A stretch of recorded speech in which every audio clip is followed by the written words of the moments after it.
안녕하세요. 스마일닥터 염사부 강남스마일과 원장 염동주입니다. 많은 분들이 안경을 벗기 위해서 라식, 라섹, 스마일 같은 시력 교정술을 많이 생각하고 계시는데요. 과연 어떠한 경우에 수술이 가능할지 아니면 어떠한 경우에 수술이 불가능할지에 대해서 알아보는 시간을 오늘 가져보도록 하겠습니다. 최근에 종영한 일타 스캔들이라는 드라마 다들 기억하시죠? 극중에서 정경호 배우님이 수학 1타 강사로 열연을 하셨는데요. 제가 만약 1타 강사였으면 어땠을까? 라는 기분 좋은 상상을 한번 해보았습니다. 그래서 제가 오늘은 안과 1타 강사처럼 시력 교정술에 대해서 구독자 여러분들께 설명드리는 영상을 준비해 보았습니다. 오늘 제가 말씀드릴 내용은 라식, 라섹, 스멜과 같은 레이저 시력 교정술이 불가능한 경우입니다. 아무리 시력 교정술을 받고 싶어도 그럴 수 없는 불가능한 경우 1타 강사처럼 제가 4가지로 간단하게 정리 한번 해보았습니다. 우선 암기법을 간단하게 정리해 드리면 일단 수능시험을 보신 지 얼마 안 되신 분들은 기억하시겠지만 주기율표에서 원자 번호 30번 바로 아연이라는 원소입니다. 요즘 면역력에 있어서도 아연이 각광을 받고 있는데요. 참고로 이런 아연은 굴과 같은 옥패류에 많이 함유가 되어 있다고 합니다. 면역력 증진을 위해서 나도 아연을 부족하지 않게 먹어야겠다. 여기서 바로 나도 아연, 이게 여러분들께서 기억해 줄 단어입니다. 골프를 좋아하는 분들은 아시겠지만 LPGA를 빛나고 있는 한국의 고진영 선수 다들 아시죠?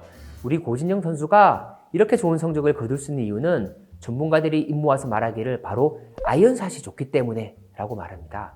이 아연을 줄여서 아연이라고 기억해 두시면 나도 고진영 선수처럼 아연을 잘 치고 싶다. 바로 나도 아연! 이게 기억해야 될 단어입니다. 이 나도 아연으로 제가 사행시를 한번 만들어 보았는데요. 우리 피디님께서 한번 운을 한번 띄워봐 주실까요? 나이가 어린 경우는 못하게 되겠죠. 두께. 각막의 두께가 교정해야 될 도수에 비해서 너무 얇은 경우는 또 수술이 불가능하겠습니다. 아벨리노 각막 이상증이라는 병이 있는 경우에도 수술이 불가능하겠고요. 연약할 경우, 즉 각막 자체가 연약한 경우에도 수술이 불가능하겠습니다. 간단하게 나, 두, 아, 연 이 4가지 기억하면 너무 좋을 것 같습니다. 나도 아연의 첫 번째 나, 바로 나이입니다. 시력 교정술은 가급적이면 만 18세 이상으로 성장이 멈췄을 때 수술을 진행하는 것이 원칙입니다. 우리나라 교육 제도로 한번 대입해보면 수능시험을 보고 난 이후에 수술을 받는 것이 좋을 것 같습니다. 만약 중학생 때 시력 교정술을 받게 된다면 수술한 직후에는 잘 보이겠지만 남은 키가 더 크고 안구 자체도 더 성장하게 되어서 다시 눈이 나빠지게 되는 좀 어처구니 없는 그런 상황이 생길 수도 있기 때문에 만 18세 이하의 너무 어린 나이에는 수술을 하지 않는 것이 좋을 것 같습니다. 나도 아연의 두 번째 두, 바로 각막의 두께인데요. 각막 레이저 시력 교정술은 볼록 렌즈 역할을 하는 이 각막을 근시, 난시 도수만큼 레이저를 조사해서 각막을 보다 더 얇고 평평하게 만들어서 9절 이상을 교정하는 것이 원칙입니다. 이때 교정을 해야 될 각막의 도수만큼 두께가 얇아지게 되는데 너무 이렇게 두께가 얇아지게 되면 각막의 구조가 약하게 되겠죠.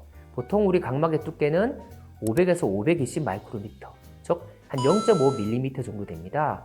수술 방법에 따라서 안전한 잔여 각막량의 기준이 조금 다를 수는 있긴 하겠지만 기본적으로 각막이 얇은 것보다는 두꺼운 게 시력 교정술에 조금 더 유리하지 않을까라고 생각합니다.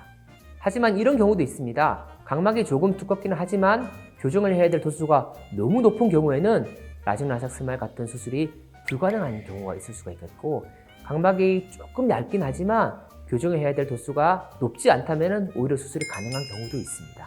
그래서 결론적으로 기존에 있는 각막 두께와 교정해야 될 도수가 서로 상대적이기 때문에 정확한 검사를 받으신 이후에 안전한 수술 방법을 선택하는 것이 좋겠습니다. 나도 아연의 세 번째 바로 아벨리노 각막 이상증입니다. 각막에 흰 반점이 생겨서 시력 저하를 일으키는 유전병의 일종인데요.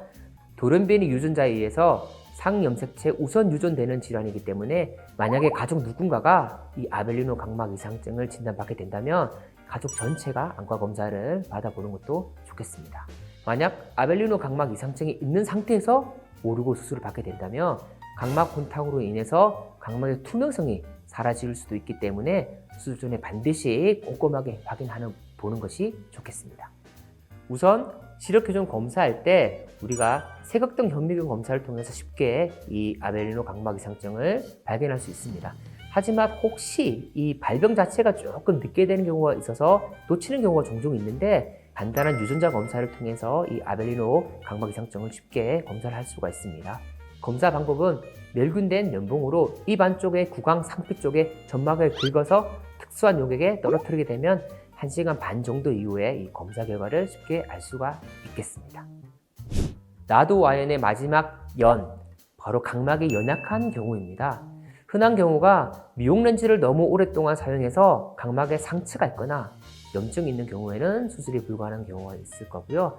또 가장 흔한 경우가 바로 원추 각막입니다. 눈의 구조를 유지하기 위한 기본적인 압력을 각막이 견디지 못하고 각막이 원볼 모양으로 앞으로 튀어나오게 되는 질환을 말하는데요. 스마일 라식 후에 생길 수 있는 가장 큰 부작용은 눈이 앞으로 튀어나올 수 있다는, 수술 전에 이렇게 튀어나오는 질환 자체를 우리가 원추 각막이라 하고, 수술 이후에 이렇게 각막이 약해져서 튀어나온 상황을 각막 확장증이라고 합니다. 이러한 상황들은 결국 부정 난시가 유발되어서 시력 저하가 급격하게 일어나게 되고, 그 치료 또한 쉽지 않기 때문에 반드시 원추 각막은 수술해서는 안 돼. 가장 첫 번째 이런 상황이라고 기억하시면 좋을 것 같습니다. 각막이 약한 경우는 워낙에 많은 합병증을 일으킬 수 있기 때문에 검사할 때 각막 지형도 검사를 꼼꼼하게 해서 각막의 모양을 정확하게 판단을 하고 수술을 안전하게 할 수 있는지를 먼저 판단하는 게 중요하겠습니다.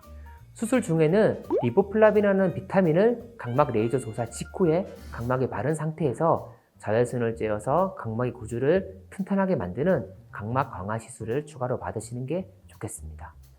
건물에 한번 비유를 해보면, 고층 건물을 지을 때는 반드시 철근 콘크리트 구조로 기둥을 튼튼하게 만드는 것이 중요하듯이, 각막이 약할 경우나 레이저 조사량이 많을 경우에는 레이저 조사한 직후에 각막 강화 시술을 추가하는 것이 각막 구조를 튼튼하게 하기 위한 가장 좋은 방법일 것으로 생각이 됩니다. 자, 이렇게 라식 라섹 스마일이 안 되는 4가지 경우, 나두 아이언에 대해서 알아보았습니다. 시력 교정술을 생각하시는 분들은 반드시 4가지 나두 아이언을 기억해 두셨다가 진료 볼 때 큰 도움이 되셨으면 합니다. 이타 강사 안 같았죠? 나 진짜 너무 못한 것 같아. 어쨌든 아직 강사 자격증도 없으니까 조금 더 준비해서 다음에는 조금 더 일타 강사처럼 해보도록 하겠습니다. 안녕.